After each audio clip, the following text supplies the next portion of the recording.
Scoundrels of Skullport is a 2013 board game expansion published by Wizards of the Coast. This is the first expansion to the popular game Lords of Waterdeep. Overview: Scoundrels of Skullport is actually two expansions in one. It is Undermountain and Skullport.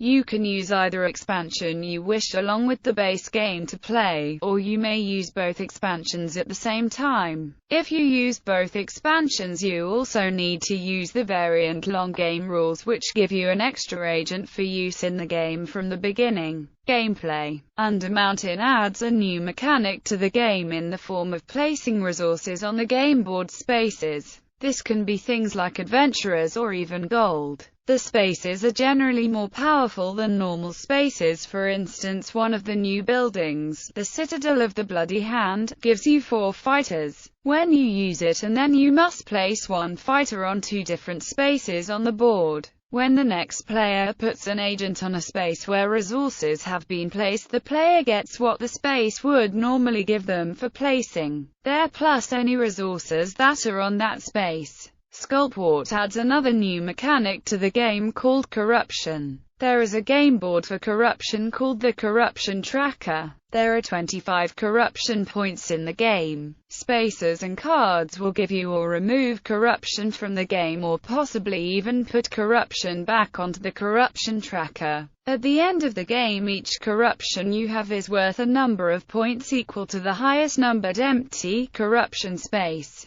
So if there is 1 corruption on -5 and no corruption on -4, all corruption tokens in players' taverns are worth -4 points at the end of the game. The advantage to corruption is the spaces that offer you corruption. One of the spaces on the Undermountain game board, Slaver's Market, gives you 2 fighters, 2 rogues and a corruption token when you place an agent there. Contents: the expansion contains the following 3 new game boards, 6 agents for a new Grey faction, the Grey Hands, 1 more agent for each of the colors from the base game, 25 corruption tokens, 6 new Lords of Waterdeep cards, 50 new intrigue cards, 60 new quest cards, 24 new building tiles, 16 adventure caravan tokens. Each caravan token counts for 5 adventurers and are used when the colored blocks are running low. Expansion: Scoundrels of Skullport is actually 2 expansions in one box. Neither expansion can be played without the main Lords of Waterdeep board game. Reception: